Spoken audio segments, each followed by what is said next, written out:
The morning sky above Dravene burned crimson as the terraforming satellite plummeted through the volcanic atmosphere, its hull screaming against superheated air. Dr. Talia Voss pressed her face against the observation deck's reinforced glass, watching the burning debris scatter across the jagged landscape like falling stars. The impact shook the entire research station, rattling equipment and sending coffee cups tumbling from tables. "Emergency beacon activated," announced Commander Hayes over the intercom, his voice tight with controlled panic. "All personnel to stations. We have multiple crash sites in sectors 7 through 12. Talia grabbed her medical kit and rushed to the command center, where holographic displays showed the devastating scope of the disaster.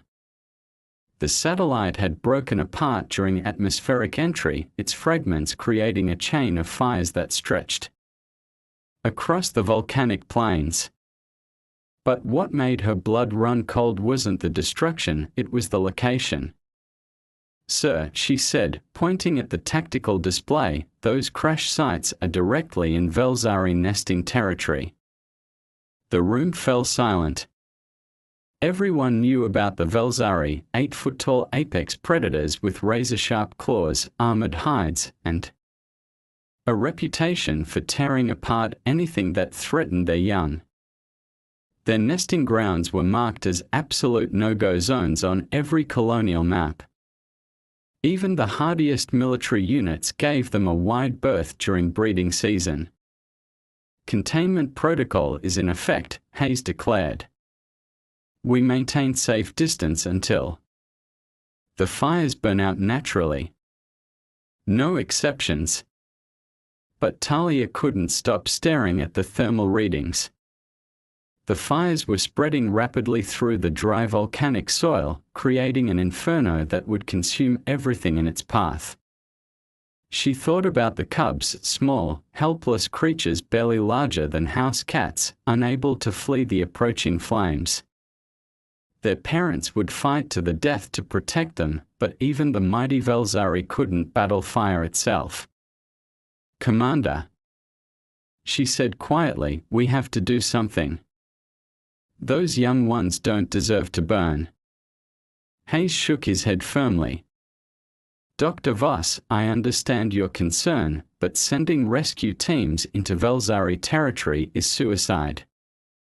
Adult Velzari have been known to attack military mechs. What do you think they'd do to humans carrying medical supplies?" Outside, the fires continued to spread, painting the sky in shades of orange and red. Talia watched the infrared displays, showing heat signatures moving frantically in the nesting areas, parents desperately trying to move their young to safety, but running out of options as the flames closed in from multiple directions. The satellite debris had created a perfect storm of destruction, with escape routes cut off by rivers of molten metal and spreading grass fires. That evening, as official rescue protocols were debated in committee meetings and risk assessments, Talia made her decision. She slipped away from the research station under cover of darkness, her medical kit strapped to her back and determination burning in her chest as fiercely as the fires ahead. The heat hit Talia like a physical wall as she approached the first crash site, the air shimmering with thermal distortions that made the landscape dance like a mirage. She had fashioned a makeshift respirator from station supplies and soaked her clothes in water, but she could already feel the moisture evaporating from her skin. The acrid smoke burned her lungs despite the filter, and every breath tasted of metal and ash. Behind her, footsteps crunched on volcanic rock. She turned to see 3 other figures emerging from the smoke: Marcus Webb from engineering, Dr. Sarah Chen from xenobiology, and surprisingly, Commander Hayes himself, his military bearing unmistakable even through the heat distortion. "Thought you might need backup," Hayes said simply, adjusting his own improvised protective gear. "Though I'm officially logging this as a rogue operation." They moved deeper into Velzari territory, following the sounds of distress calls that cut through the roar of flames. The first nest they found was a shallow depression carved into volcanic rock, lined with what looked like metallic fibers. 3 adult Velzari stood guard around it, their obsidian hides reflecting the firelight as they hissed warnings at the approaching humans. "Easy," Talia whispered, raising her hands to show she carried no weapons. "We are here to help." The largest Velzari, clearly the matriarch, bared teeth like curved daggers and let out a sound that was part roar, part shriek. But she didn't attack. Instead, she seemed confused by the humans' approach, her massive head tilting as she tried to understand why these soft creatures would walk into danger instead of fleeing. Behind the adults, Talia could see movement in the nest, small forms huddled together, their juvenile calls high and frightened. The cubs were trapped between advancing flames and their parents' protective instincts. Even if the adults wanted to move them, there was nowhere safe to go. "Marcus," Talia called, "can you create a firebreak between that burning debris and the nest?" The engineer nodded, pulling tools from his pack. Using a portable plasma cutter, he began clearing vegetation and creating a barrier of bare rock. The adult Velzari watched suspiciously but didn't interfere, perhaps recognizing that these strange actions were somehow meant to help. Dr. Chen approached slowly, her xenobiology training helping her read the creature's body language. "They are not being aggressive," she observed. "They are scared. Look at how they keep glancing between us and their young, they can't decide if we are a threat or not." The breakthrough came when a burning branch fell dangerously close to the nest. Without thinking, Talia lunged forward and grabbed it with her bare hands, throwing it away from the cubs despite the searing pain. The adult Velzari froze, watching as this small human deliberately injured herself to protect their offspring. Slowly, carefully, the matriarch stepped aside. With the adult Velzari's cautious permission, Talia knelt beside the nest and began her work. The cubs were unlike anything she had ever seen, covered in soft, downy scales that would eventually harden into their parents' armor, with large, luminous eyes that reflected the firelight like jewels. They were beautiful and they were terrified.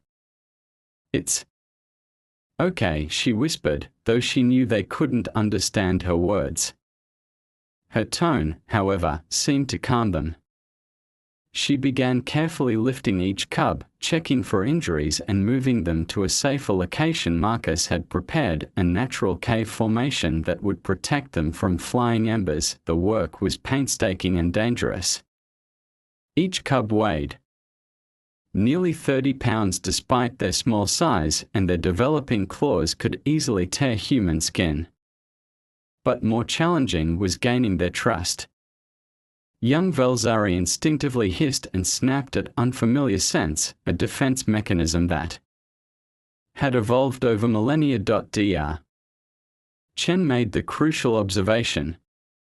"They are responding to pheromones," she said, watching how the cubs reacted differently to each human. "Talia, they are calmer with you because you smell like medicine, antiseptic and clean bandages.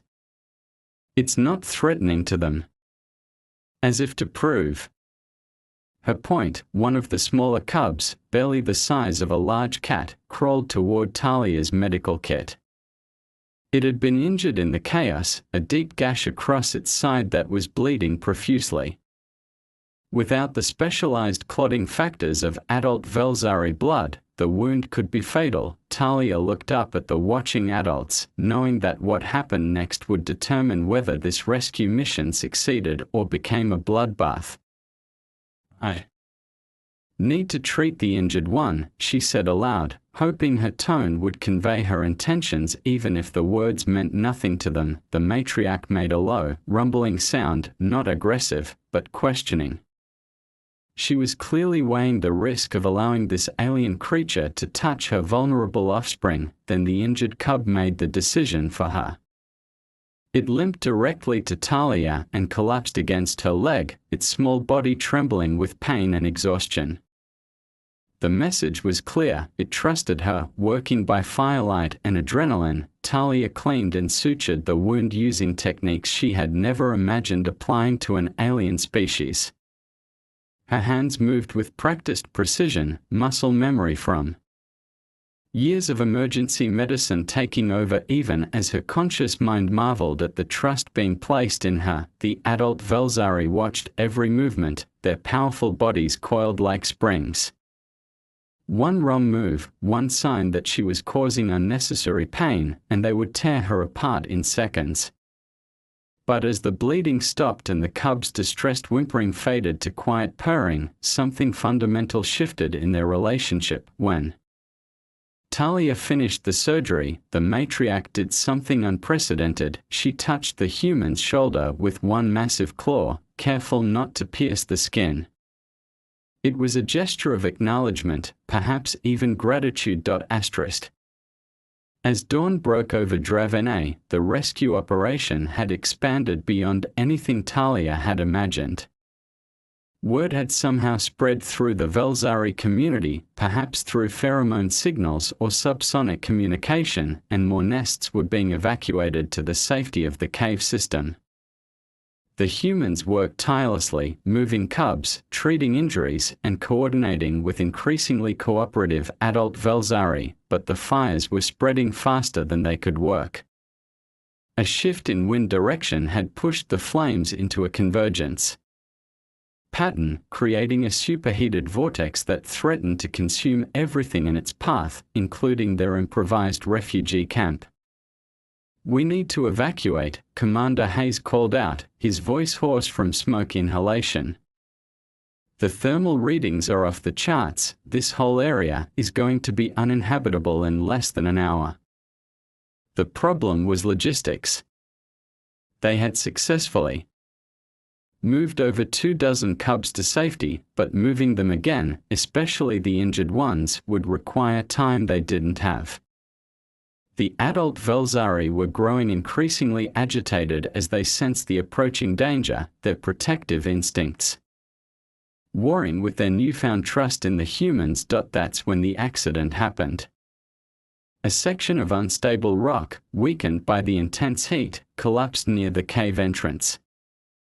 Marcus tried to shore it up with emergency supports, but a falling boulder caught him across the chest, pinning him to the ground.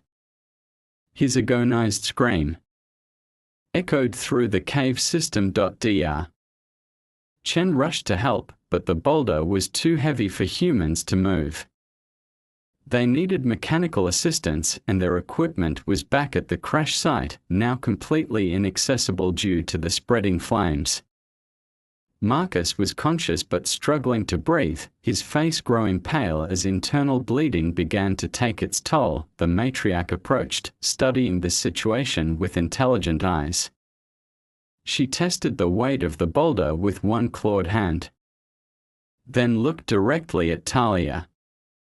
The message was clear: she could move the stone, but she needed assurance that doing so wouldn't harm the human further. Carefully, Talia said, placing her hands on the boulder to guide its movement. "Lift slowly, and I'll tell you when to stop." It was a moment of perfect cooperation between species that had never communicated before. The Velzari's incredible strength combined with human medical knowledge to save Marcus's life. But the effort cost precious time, and the fires were now visible through the cave entrance, a wall of orange death approaching with unstoppable momentum. "There's another way out," Dr. Chen announced, studying the cave system with her geological scanner. "A lava tube that connects to the old mining tunnels. But it's narrow, too narrow for adult Velzari." The implications hung heavy in the superheated air. The humans could escape through the tunnels, but they would have to abandon the cubs. The adult Velzari could survive the fires, their armor-like Hides were evolved for volcanic environments, but their young were still vulnerable. Talia looked at the cubs they had worked so hard to save, now huddled together in fear as the temperature continued to rise. Then she looked at her team, exhausted, injured, but still determined to help. "We stay," she said simply. "If they can't evacuate, neither can we." The fire reached them at midday, a howling inferno that turned the world outside the cave into a vision of hell itself. The humans huddled with the Velzari cubs in the deepest part of the cave system, using wet cloths and emergency oxygen to create a breathable pocket of air while the superheated winds raged outside. The adult Velzari had positioned themselves at the cave entrance, their bodies forming a living shield against the flames.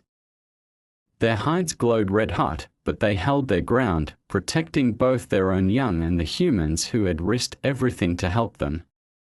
It was a display of courage and sacrifice that transcended species barriers. For 6 hours, they endured together. Talia continued treating injured cubs while the world burned around them, her medical supplies running dangerously low. Dr. Chen used her scientific equipment to monitor air quality and predict when the fires would pass. Commander Hayes coordinated their limited resources with military precision, while Marcus, despite his injuries, worked to reinforce their shelter against potential cave-ins. When the flames finally passed and the first cooling winds began to circulate, they emerged to find a transformed landscape. The volcanic plains had been scoured clean, leaving behind a moonscape of ash and cooling magma. But they were alive, all of them. Not a single cub had been lost. The rescue ships arrived that evening, their searchlights cutting through the ash-filled twilight.